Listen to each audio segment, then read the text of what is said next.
Bob lives in a busy port near a large city. He likes to walk down by the fishing boats and listen to the stories the fishermen tell of their trips at sea. This boat, Treasure Island, has just returned from a 3-week trip in Mexican waters, 1,000 miles away. The men are getting everything ready for the next trip. Bob likes to pretend he is steering the boat far out at sea. It's fun to turn the steering wheel.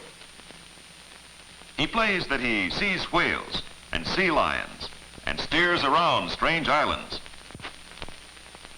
Pelicans rest on the ship, always hoping for a handout. Bob's Uncle John is a fisherman on this ship, and he promised Bob he could help with the nets. Someday, Bob hopes to be a fisherman and ship out with them on the good ship Treasure Island.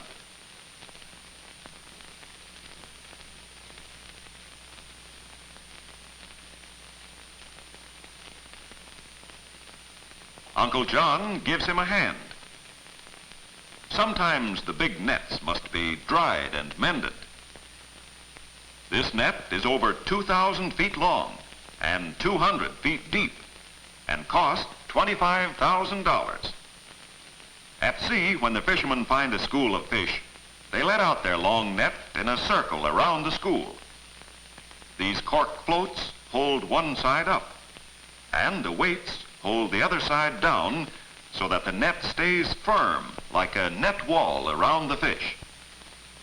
When the men pull the ropes through the rings at the bottom of the net together, the fish are held in a large net sack about 150 feet across. Huge dippers called brailers dip the fish out of the water and deposit them in the hold of the ship. Bob likes to help, but the nets are heavy and he's soon out of breath. Bob is pleased that he can string the corks on the rope. Why, it's just as if he were stringing large beads for a necklace. This net is made of coarse twine to hold the big fish. They use a finer net for the small sardines. Mr. Burns fastens the net onto the rope or cork line. He places a few corks together and sews or laces them in place. Bob is anxious to help and holds the corks in position while Mr. Burns fastens them securely. Fishermen are good sailors and know how to tie many types of knots, just like the Boy Scouts. When the fish jump around in the net sack, they rub against the net. The fish oil rots the net, even though the nets are treated with a liquid to protect them. Rocks and reefs on the bottom of the ocean snag the nets, and sometimes sea lions dive into the nets and tear them badly. Once in a while, the ropes or purse lines have to be replaced. The men pull off the weights, called leads, and will use them again on the new ropes.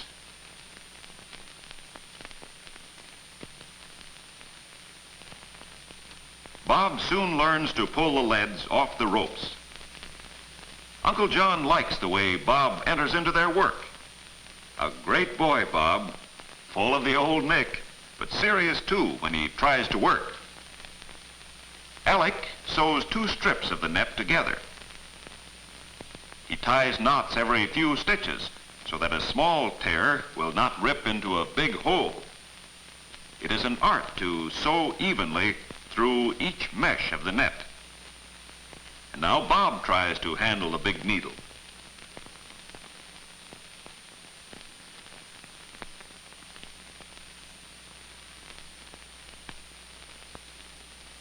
Will he ever learn?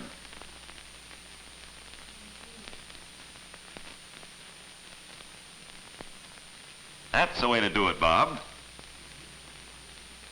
Alec takes the needle, and his hands move swiftly.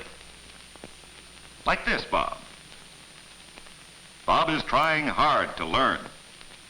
Bob Bob likes to climb the rigging, and Alec asks him if he would like to climb up the ladder to the crow's nest at the top of the mast. When they're looking for the schools of fish, a man stands in the crow's nest, because from there it is easier to see a school of fish.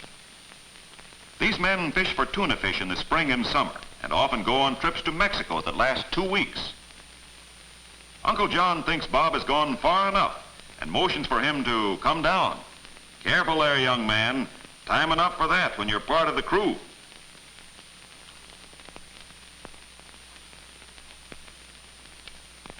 Treasure Island has a crew of 12 men. The boat is 90 feet long and is powered by a diesel engine. A load of fish is very valuable. Sometimes they make $30,000 on a single trip. The trip costs around $5,000, and sometimes they return home with loads that do not even pay the trip expenses. Mr. Petrie laces the weights evenly to the rope or lead line that will be at the bottom of the net. His hands move quickly, and Bob is lost in admiration.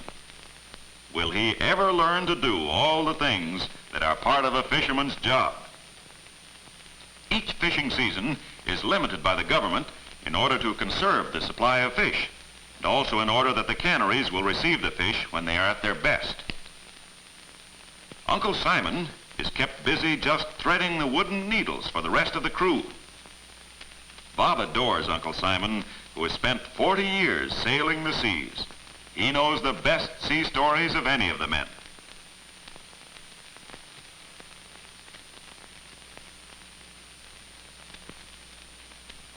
Bob wants to try. Please, Uncle Simon, let me try it. Bob is slow, and Uncle Simon shows him again. Uncle Simon's hands are stained red from the dye on the net. Slow, even, careful. Do it well, boy. Finally, Bob gets the hang of it and is mighty pleased. He can really help Uncle John and his crew. He proudly shows his full needle. The fishing boats unload at the docks right in front of the canneries. Bob wanders over to talk to his neighbor, Mr. Bunnell. The men are resting during their lunch hour. They like to tease Bob. Has he ever seen a fish with a head like a horse? Did the fish ever bite his legs? Does he know that whales squirt water 30 feet in the air? Jerry has seen all these things in the South Seas. Bob laughs and loves these kindly men of the sea. Funny old pelicans rest on the sheds that hold the machinery used for unloading the fish. They're wise old birds and think it much easier to catch the fish that drop from the boats than to hunt the fish swimming swiftly in the sea. When their wings are spread, they measure 6 feet across. Their food consists largely of fresh fish. They have a bag that hangs from their lower beak. They can store fish there, as the bag stretches until it will hold 2 quarts.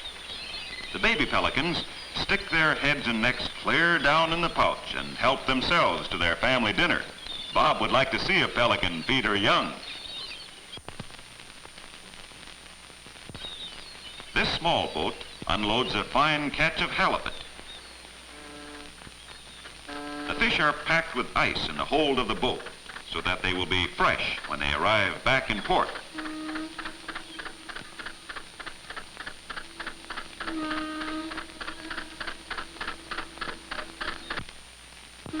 A large fishing boat sails in from Mexico with a load of tuna. There are many ways of unloading fish. Here, 2 men on the dock operate the winch to lift the fish out of the hold. The machinery is run by electricity. The carts of fish are heavy. 1 cart weighs about 500 pounds. This ship has a fair catch of about 100 tons. The captain of this boat has promised to sell all his loads of fish to this one cannery. He will receive $340 a ton, or $34,000 for the 100-ton catch. Each fisherman will make about $500 on this 2 weeks trip.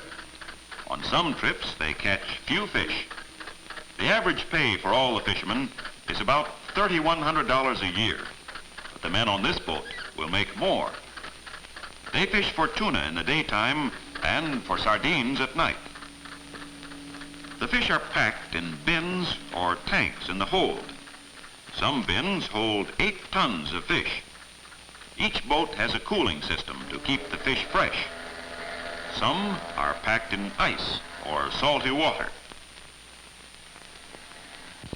Why, Bob, these fish are bigger than you are, and weigh more, too. They hold one next to Bob.